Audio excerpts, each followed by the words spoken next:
What's going on, guys? This is Ben Moskow here with Real Ones. Shout out to the good people at Roc Star Studios. Shout out Michael for setting everything up today.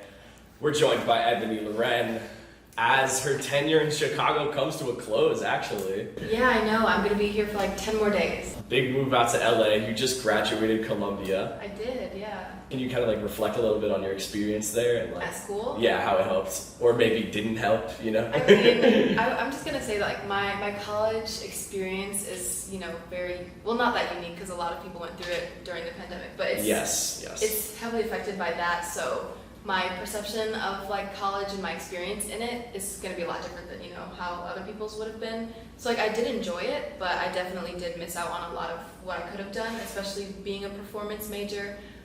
Literally half of my experience was online. I wasn't able to rehearse in person or like sing with my peers. We had to like record ourselves from our dorm rooms and send it in. And damn. Yeah, it was kind of bizarre, but I would say I definitely got the most out of like my business classes because I was a music business major in music, and I really enjoyed all the business classes that I took, whether they were online or in person. I felt like they were, more immediately applicable to my life and helped me, to know how to go about things in my career. The other biggest takeaway I'd say from college in general is just networking. Of course. Because like that I was able to do regardless of being online.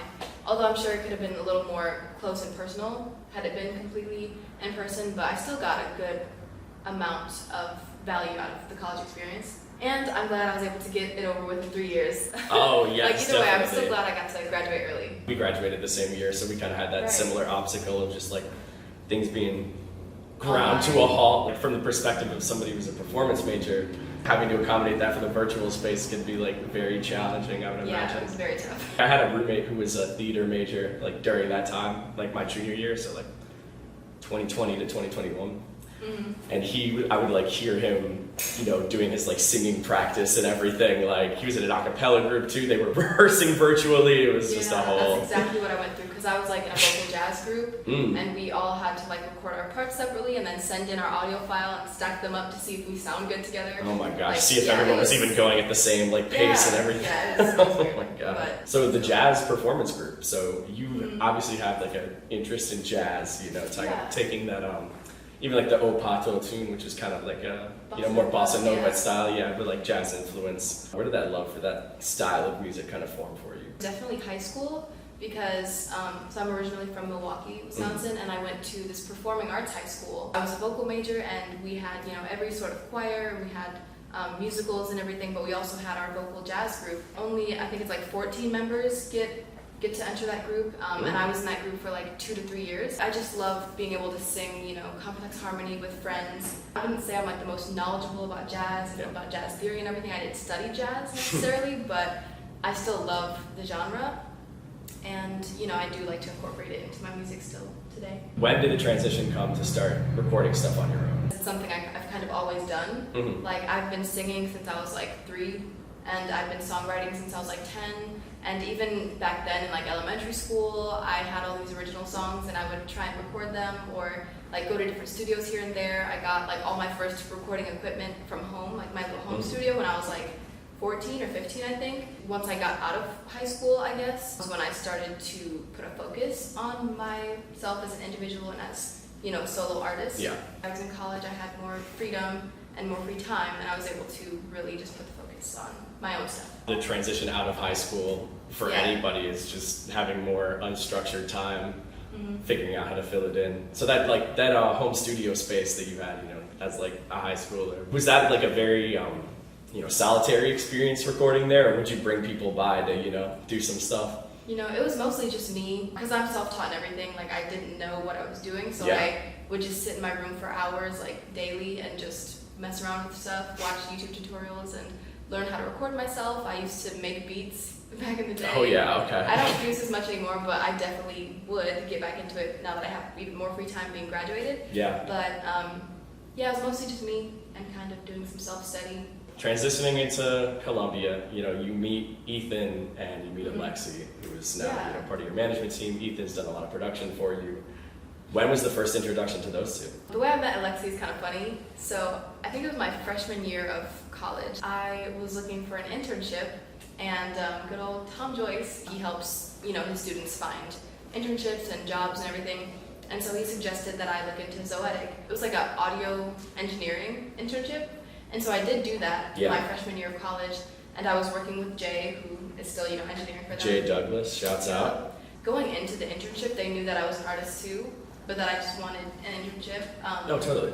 But then at the end of the internship, when I was supposed to leave, I was like, I don't want to just leave, So then Alexi and I had the conversation of like, why don't they just take me on as an artist now instead of the internship? Now he manages me. He introduced me to Ethan. I remember we met for the first time over Zoom, I think. But I knew Ethan, he went to Columbia too. I don't know how Alexi and Ethan met, but I met Ethan through Alexi. Gotcha. What is it about, just like his style of work that you feel like works for you in sessions and, just like making music in general? I just think, like, one thing that I really love is I like to have a lot of say in what goes on with my production. Yeah. Because most of the time I will write a song completely, like, front to back, just with me and guitar, and then I'll bring it to a studio to be produced. And that process is kind of difficult unless you have a really strong say in what's going on. I feel like we've just been able to have good communication and, we're on the same wavelength and we have good workflow together. Yeah. And even when we're like making stuff from scratch, I feel like we are very compatible, like musically. Him and I, we've been in the studio like every other day for the past like week or so, just before I move out to LA. Of course. I am working on a project that he's pretty much taking a lot of part in, just of course. him and I. Do we have any sort of additional details on that, sort of timeline-wise? This would kind of be your first, really. Yeah, it'll be my first project. It's an EP, but there's no timeline yet. We don't want to rush anything, so we're kind of waiting until we feel like the songs are done before we give any sort of timeline. So, Opato is your kind of most popular song to date, and that was really kind of fueled by just a lot of, good energy on TikTok, really. Did you think that was going to do those kind of numbers, or was it kind of a surprise when you Not first started really. to see it go up? Like, the whole situation was totally unexpected because, like, first of all, Spanish is not my first language, and, like, I don't promote myself as, like, a jazz artist or, like, a bossa nova artist. It's just something that I enjoy. The demographics of TikTok are a lot of young people, and I didn't know that they'd be so interested in something like jazz or bossa nova because it was so well received, like that first video, because people liked it so much. That's why I decided to do the full cover. And yeah, even still today, people really love that one. Although I do wish, people would pay a little more attention to my original stuff. Yeah, As I'm gonna start putting out more original stuff, I still do appreciate that song has been a gateway to people finding my original music, I definitely will continue to incorporate things like jazz and like some bossa nova sounds in my music, like some of the unreleased music that I have. And I also do plan on continuing to incorporate like multilingual music, or like writing in different languages, because language learning is just a hobby of mine. I do plan on collaborating with people. Like I have a song that may or may not be on the project that is in Spanish, that is original. And then, as I learn other languages, I'd love to learn, or I'd love to like write music in the languages that I learn, the future languages that I learn. That's really exciting. Yeah. Do you have any languages in mind that you're like, I want to master this one? Or Yes, for sure. Korean is one of them. Ooh. Just because I've been learning that one since like 2017, and I can have some conversations in it, but I'm nowhere near where I want to be. I just haven't had the time to really study in the past few years because of school. Right. But yeah, once I feel comfortable in that one, I'm sure I'll maybe collaborate with other Korean artists, or I don't know, maybe I'll learn more Romance languages like Portuguese or Italian or French or something. I don't know. I feel like I can reach more people like globally. Exactly. Because like funnily enough, not most of my fan base, but a lot of my fan base are international. Only 1/3 of my following on TikTok is from America. Wow. The rest of like 60-something% are from outside of America. So like I have a lot of followers or fans from like South Asia or Southeast Asia, places like the Philippines is a big one. I have a lot of people in the Philippines or Indonesia, and then some places like in South America too. And so I'd love to be able to reach more people through like language. Do you have any like Spanish in your background, would you say? Or? No, not at all. Not at all. you just really, no one in my family speaks Spanish. I just learned it because I had a lot of Hispanic friends in high school, and I always wanted to know like what they're talking about. And I did. If they were talking shit. I mean, not necessarily. I just, I didn't want to feel left out. Of course. And I've always been fascinated by like foreign languages. And, you know, I did have to take a second language in high school, which was Spanish. There you go. And so it was just kind of all around me, and I was like, why don't I take it seriously? Some more social media news, I guess. You recently got back into your this account that you had built up.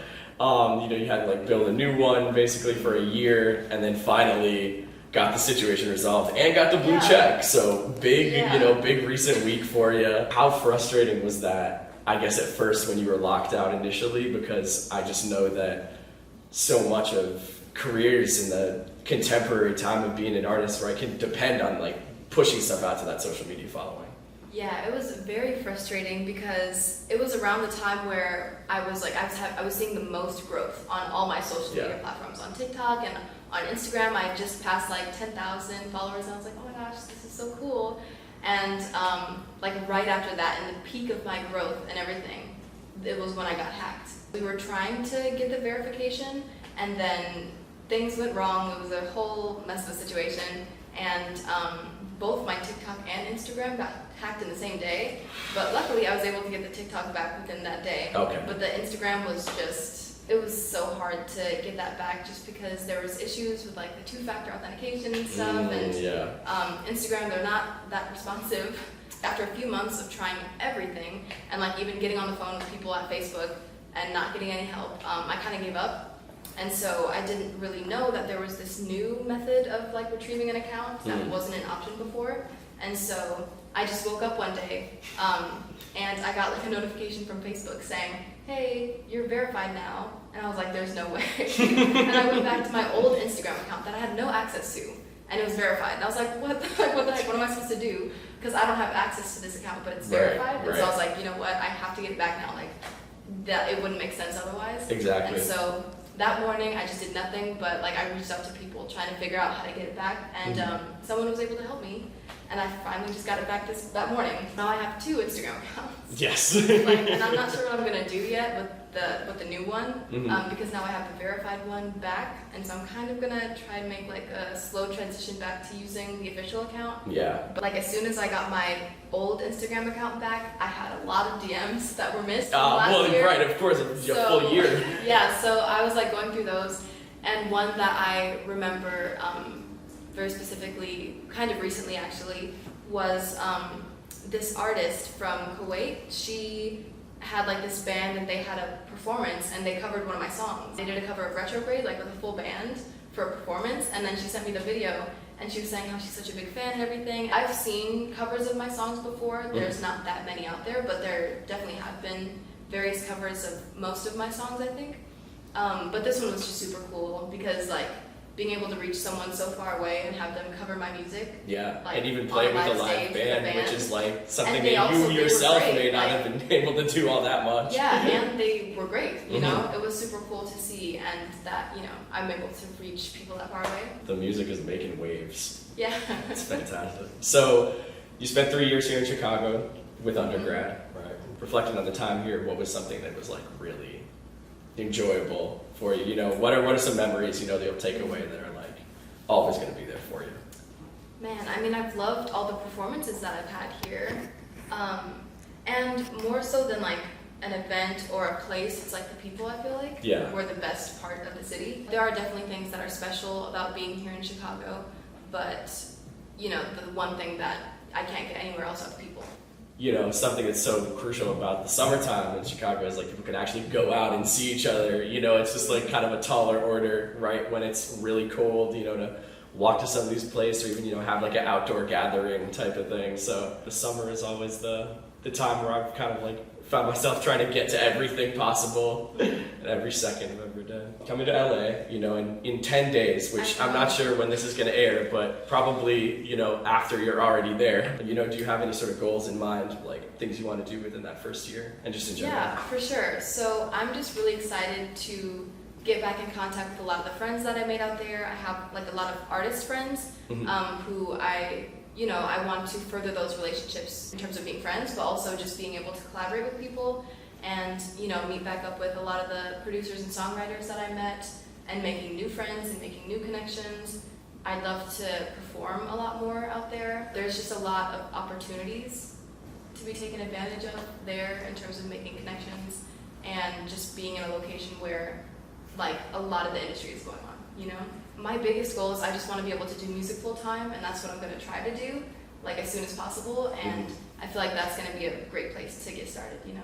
Yeah, absolutely. And you already have such a strong foundation that I'm sure it's like a lot can open up for you out there. I've noticed a lot more people saying that type of thing of just like, I want to live off my music, you know? Like some people, of course, will have the goal of, you know, being the biggest artist they possibly could be. I feel like an increasing amount of people just kind of want to be taken care of through doing something that they love. Yeah, that's kind of where I am. Like, I never really wanted to be like super famous or anything. That's not what I care about, and I don't even know if I'd want to be that level of famous. It's very intense. Yeah, I don't think that's something I even want, but like all I want is to just have like a stable fan base who support me and who I can share my music to, and like being in a place where I can support myself doing what I love, which is just music. So whether that be being able to perform a lot more or like people listening to my music.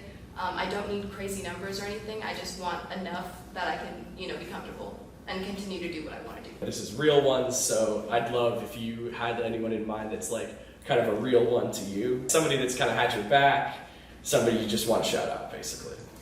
Well, I'd say the two that you mentioned already, Alexi and Ethan, have been there for like the last 2 years. Have been, you know, working very closely with me, both on the business side and music side. I'd say Ethan is like definitely my biggest collaborator in terms of production, and Alexi has just been a great manager. Like, I've loved working with him. He's been such a great help because we kind of connected right at the time where like my social media was taking off a lot, and I was getting a lot of emails and a lot of things were going on, and I was definitely overwhelmed, and you know, he's been able to alleviate a lot of that. Even still, like him and Jared working together, they've been a great help to me, so I don't even think like I'd have all the opportunities or be able to take advantage of all the opportunities that I have, like if I didn't have their help, you know?